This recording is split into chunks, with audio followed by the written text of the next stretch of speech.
Hey everybody, it is Romania Black, and we are on the final set of OVAs before we start season 2. So, I've recently watched Ilse's Notebook, which was filled with some crazy revelations and has made me ask even more questions about the show than I thought I would.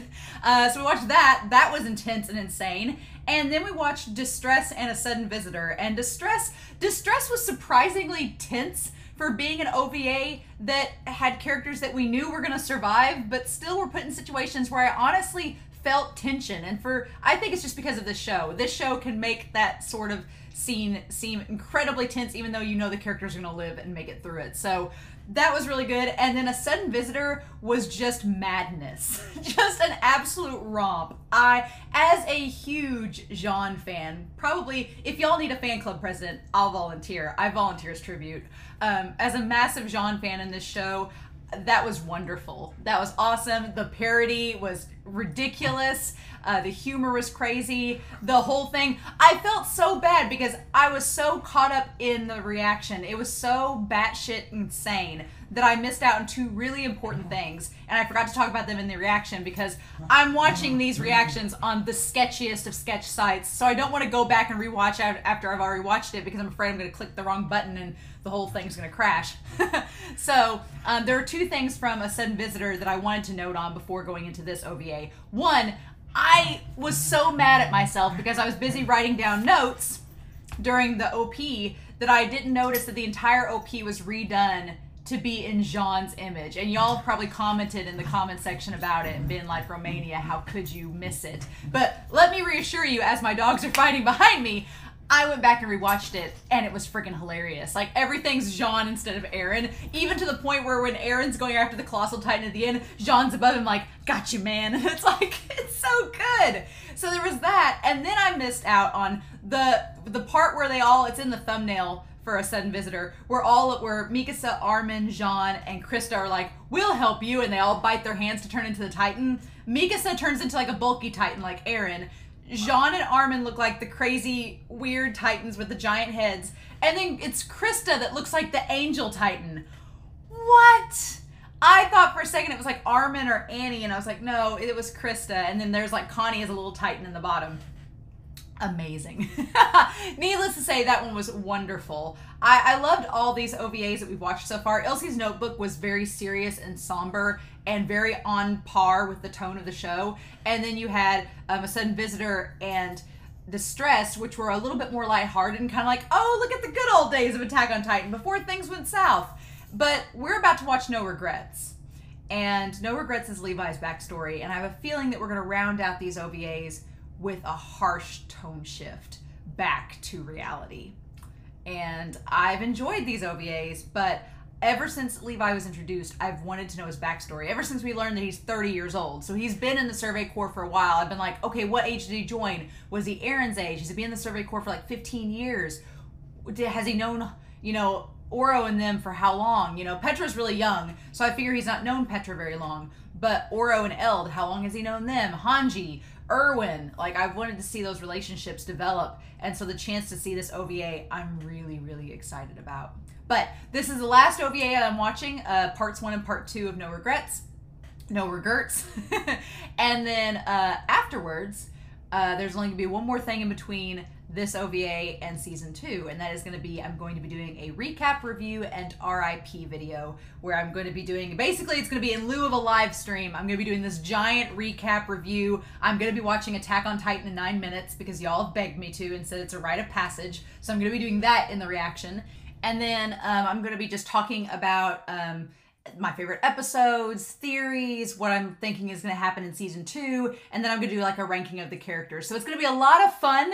It's basically going to be like if we had a live stream, except it's not, because I don't want to be spoiled in a live stream. So it's going to be a lot of fun. It's going to be a pretty big thing, but that's going to be in the morning on Saturday, and then in the afternoon to evening, we'll do the premiere of episode 2. So, of episode 1 of season 2. So very exciting stuff, but I'm pretty excited to get to this OVA and see what it's all about. I don't know what to expect, but I will go ahead, as I forewarned with the other OVAs, I'm watching it on this sketch site because no one wants to release these OVAs in a format that's decent. So if you see the reaction, if you see the footage kind of blip out for a second, it's only because I am trying to get rid of a pop-up. It's happened every time I've recorded, so it's probably going to happen here once or twice, but I apologize. Hopefully it's not too bad, but we shall see. So in any case, I'm excited. I hope you all are too, but let's dive in, shall we? Let's do this. I'm so ready. But we are going to jump into No Regrets, part 1 and part 2. I'm going to watch both parts and then come back and we'll talk about both of them. And I will take notes, but I'll try to make them very brief, shorthand so that I don't miss anything. I felt so mad for missing that stuff in Sudden Visitor. I was very mad at myself for that. But in any case, we are going to start this reaction here to No Regrets here in 3, 2, 1, let's go.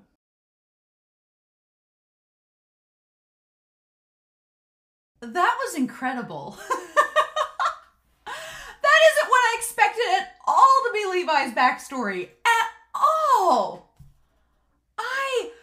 God, this Ilse's Notebook has set up so many questions for season 2 that I have. And I'll talk about that in the recap. But the other thing we're going to talk about in the recap is just and I'll just review it because I'm going to talk about it right now, but just how much callback and relationship, and because I've had questions throughout the season about Erwin and Levi's relationship. I know a lot of you ship them together, and we'll talk about ships in the review. And I've only seen season 1, so a lot of your ships, I'm like, I obviously need to see seasons 2, 3, and 4 before I can probably get a better understanding of it. But holy shit, this explains so much about Erwin, so much about Levi and Erwin's relationship, so much about Levi and his actions towards Mikasa, towards Eren. Oh my gosh, the only thing we don't know, that we don't fully get, is how far back this goes. How long ago was this? It had to have been quite a while because Erwin's it's got to be more than 10 years ago, right? Because Erwin's been commander of the Survey Corps for 10 years. Did we establish that? He's been leader of the Survey Corps for 10 years. So this was at least 10 years ago, maybe. So Erwin would have been probably late 20s. Levi would have been late teens, so almost 20. So that would make sense if that was the case. It's at least been 10 years ago.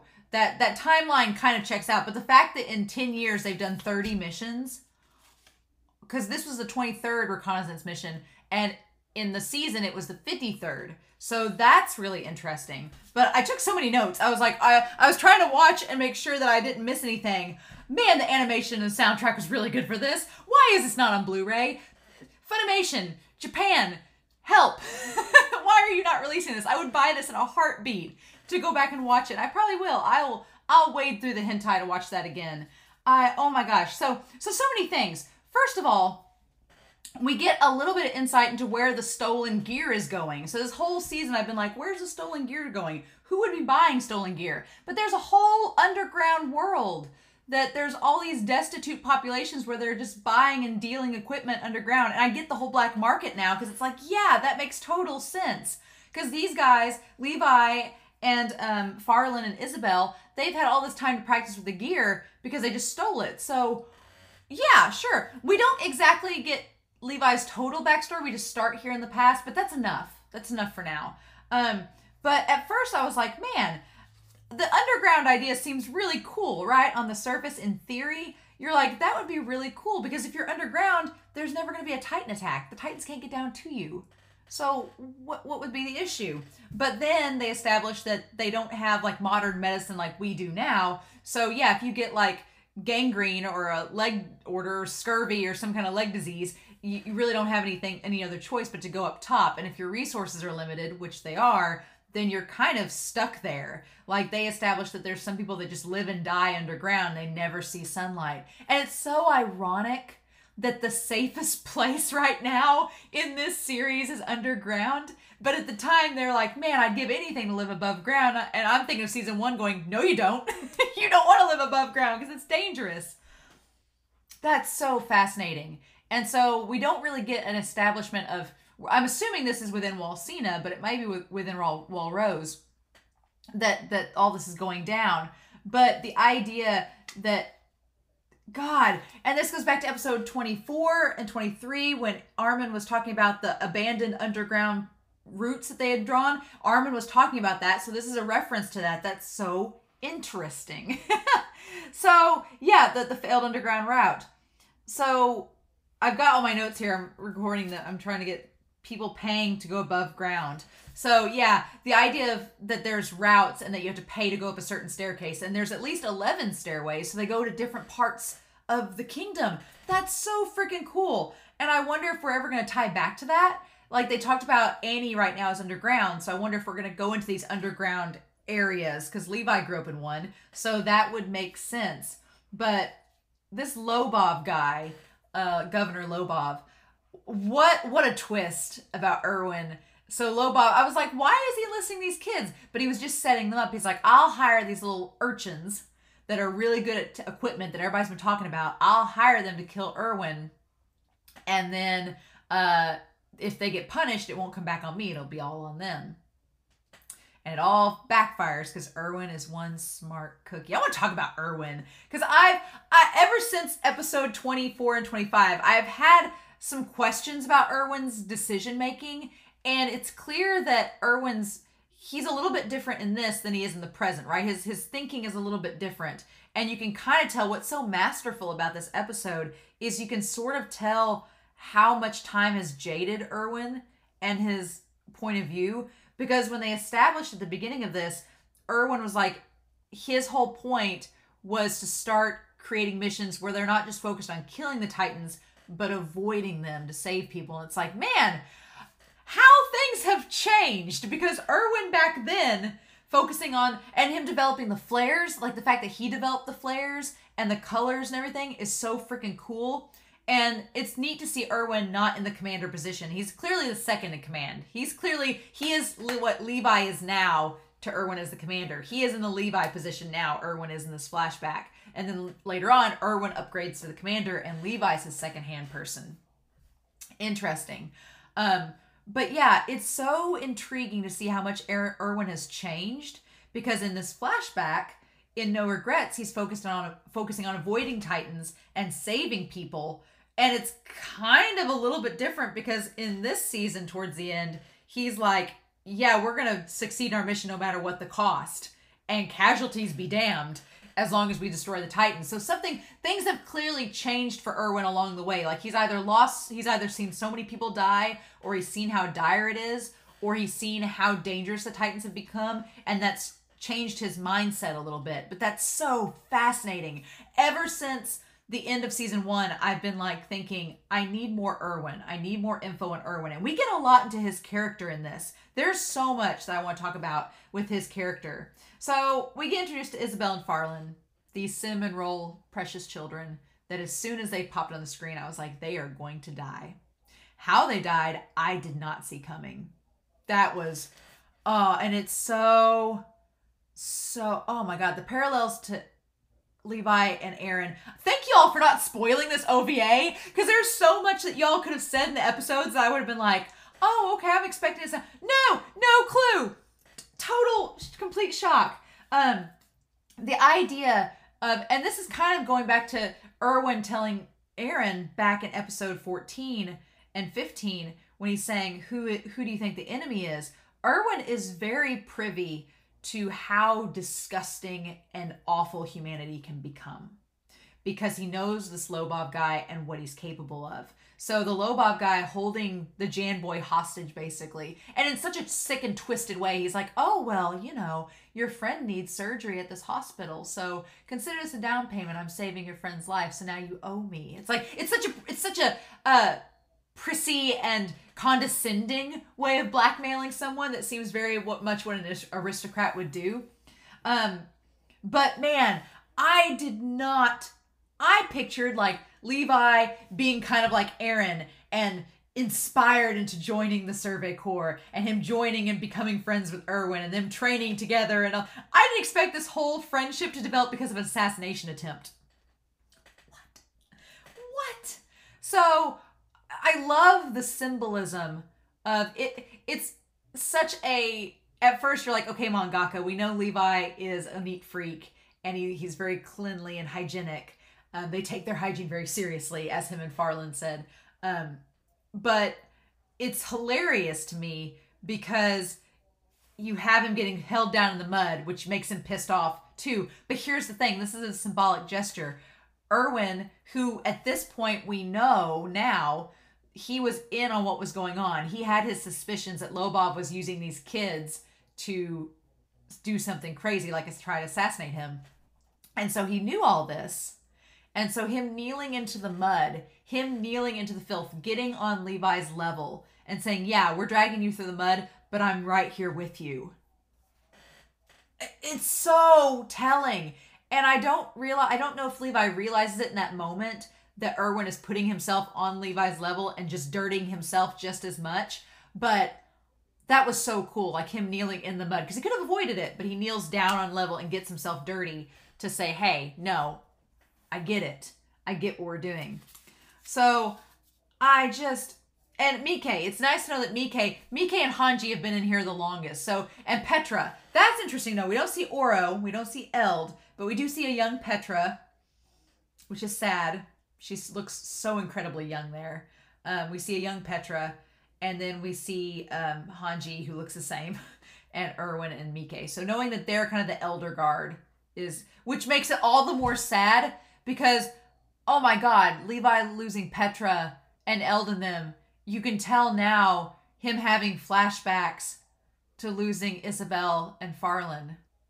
They did not spare any expense on making that the most gruesome death. Like their features and everything, that was disgusting. Oh my God. But we'll get to that. So we got Flagon. I'm assuming Flagon has died between now and between this episode and the end of the series. And I'm assuming the commander has too, because we don't ever see them again. So I'm assuming Flagon and the commander are dead at this point because they're not in the present time, which is sad. Obviously, since Erwin's taken over. But I like that Erwin is kind of setting up the whole, instead of focusing on the kill, focusing on the avoidance, but also setting up the idea of this reformation of the Survey Corps in that we're not just going to take elite people. We want anyone that wants to fight and is talented. Like, that's interesting. It's kind of like his motivation.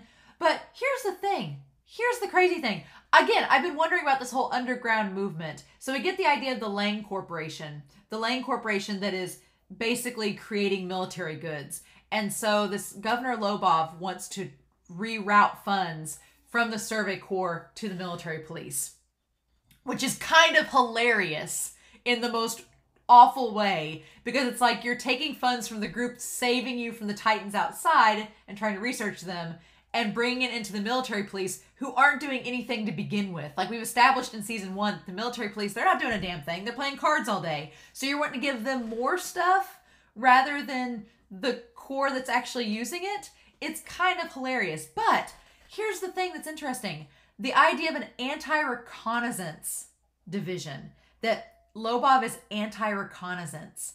That whole political angle is so fascinating to me. And I'm wondering, I've talked the whole season about my government conspiracy, about what factions, like we've got the religious zealots, the cults, we've got the royal family, we've got the military police, we have the garrisons, we have the Survey Corps, and now we're getting to the idea of an anti-reconnaissance, anti-Survey Corps group. Meaning that they don't want to go outside the walls. And we've kind of seen that in season 1 where in the courtroom in episode 14, they were like, oh, just seal up all the gates. Don't even go outside the walls. Just seal everything up. And the Titans will never get in and we'll never have to risk seeing them again. And that's kind of the anti-reconnaissance way of thinking. They're like, we'll just never see a Titan again because we'll just hold up in this wall in our little cage and we'll be fine. Which, as we've established in season 1, doesn't work. So I'm curious, it would almost seem as if the Titans, like Annie, if she's working for an organization, it would be anti-reconnaissance, right? Maybe not. I don't know. I'm very, very curious. But, oh my God, Erwin's whole thing, he's like, the futility of mankind. That whole line about the futility of mankind, and that if the Titans get through, it won't matter who's wealthy, who has status, who lives where, the Titans will destroy everything. that is the resolve. Erwin's whole resolve. Erwin just got 3 times more fascinating to me and more intriguing, and I want to know more just from this OVA. Because I was kind of getting pissed off at him, to be honest, at the end of season 1. And I'm going to talk about that in the tier tomorrow, in the tier discussion. I'm going to talk about it. I'm going to be like, But I'll discuss that with Erwin's character. But I was starting to get a little bit upset at him and some of his decision making. But now there's more context to it, that Erwin's like, mankind is kind of doomed to fail. He's like, we're doomed to fail. So we've got to do all we can to save it, those that are willing to save it, so that we can continue on. Because he's like, the futility of mankind. That's so freaking cool. Yeah, just the whole idea of Levi saying he's going to kill Erwin. Y'all ship them together so much. It's enemies to lovers, right? Is that what we're doing? If you had told me Levi and Erwin was an enemies to lovers ship, I would never have believed you. I'm so floored by this. This is amazing. But you know, a lot of people like enemies to lovers, so count me in. But yeah, just the immaturity of Levi is really, I want to applaud the voice actor. Holy shit, that whole, I said I wanted to see Levi break down and cry and get enraged. We saw it. It wasn't pretty. It was very sad. It wasn't pretty at all. But his voice actor, props to him, because conveying all that emotion and still be Levi, but make him sound younger, is so awesome and impressive. Like, I really commend him for that. But yeah, you can just tell Levi's immaturity. He's so much like Eren in this. And I see now why Levi is kind of protective over Eren. Like in episode 19 during Bite, when we had the flashback and he was guarding Eren from the others. When he tells Eren about the no regrets and making your choices, it's taking Erwin's words. I love that it's Erwin's words to Levi and transferring them on to Eren. So there's so much of Eren-like qualities in Levi, but I would argue that Eren is way more compassionate, I feel, to his teammates. Well, maybe not way more, but I feel like Levi, we get to see more of his heart on display. Eren, a lot of times, you can tell Eren cares for his friends, but it's not on the same level as Levi, and I don't know how to explain that any further. I feel like with Eren tries to put up a tough barrier and be like, because all the time he's like, oh, Mikasa, I don't need your help. It's fine. No. Eren's constantly putting on a facade of not needing any assistance. And I feel like Levi doesn't put on that facade, even in this flashback. He does show compassion. But like Eren, Levi tries to take on the responsibility. He's like, I'll do it. Rely on me. I can do it. That's very much the same thing Eren was doing all throughout season 1. But it ends up being disastrous. That whole trusting in yourself but not trusting in your teammates and vice versa. So the color of the flares, I love that that's Erwin's idea. That's so freaking cool. And then, I'm sorry, but the whole thing where Levi's like, you guys are my moon and stars, and without you, it'll be like I'm in that underground place in the darkness. That got me. I was like, they're gonna die and it's gonna hurt. And it hurt very much so. But yeah, the parallels to Eren, crazy. And now it makes sense that when Levi was in episode 22, when Levi first confronted Mikasa, he's like, oh, you're Eren's friend, his childhood friend.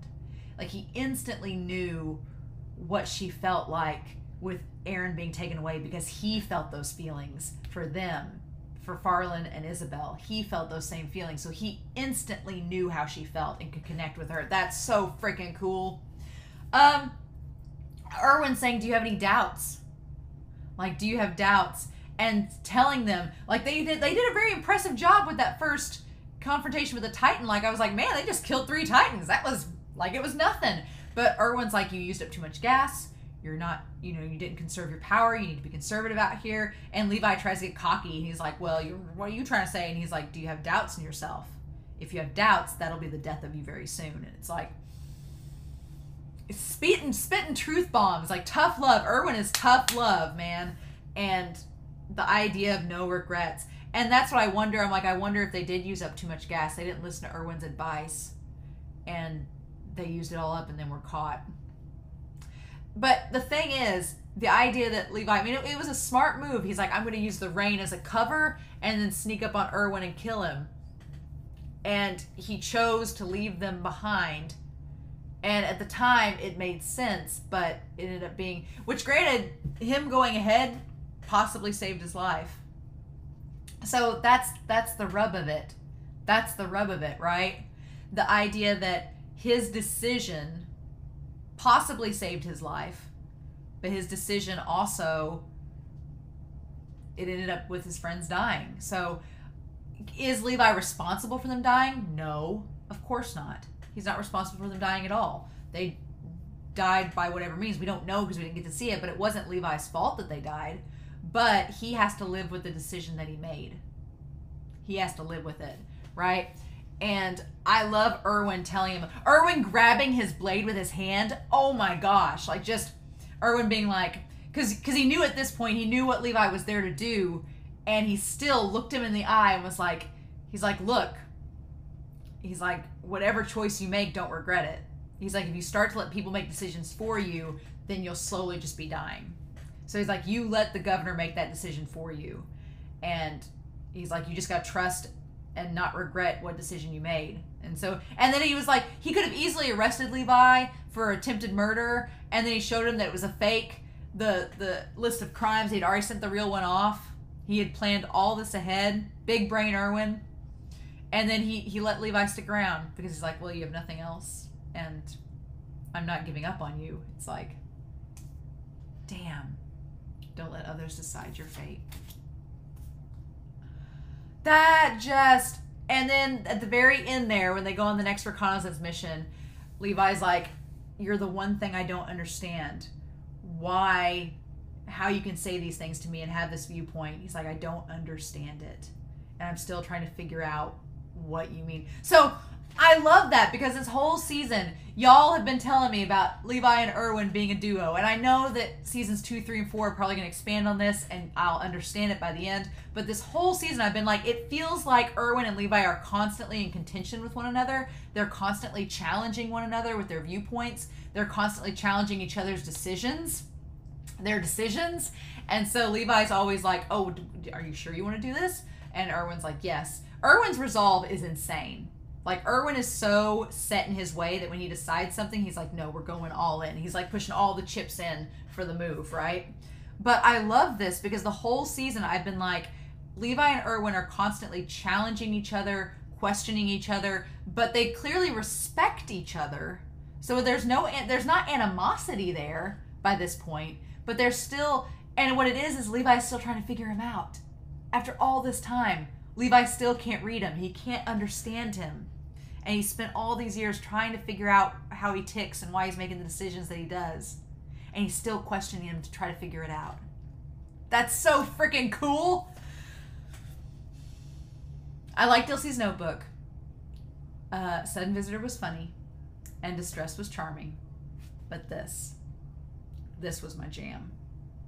This character development, the tension, the choreography. God, the choreography was amazing in this. Like the maneuver gear, the rain, the soundtrack. Why is this not on a Blu-ray? I need it now. God. It was really good. This was really, really good.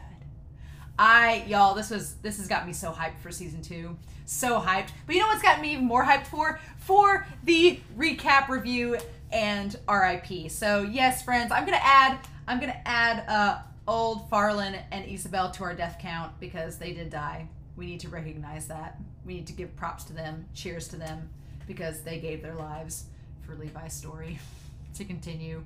But yeah, I'm going to be doing a recap and review. So I'm going to be talking about lots of different things. Patrons have asked some amazing questions. So I'm going to be answering those questions. We're going to talk about ships, favorite episodes, talk about theories, what my theories going to season 2 will be. I'm going to do a tier ranking of all the characters.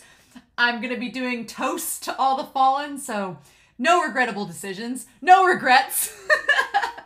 And then I'm going to be watching Attack on Titan in 9 minutes because y'all have requested it so much. So that's coming very soon. And then later that evening, we're going to be watching episode 1 of season 2. I'm so excited.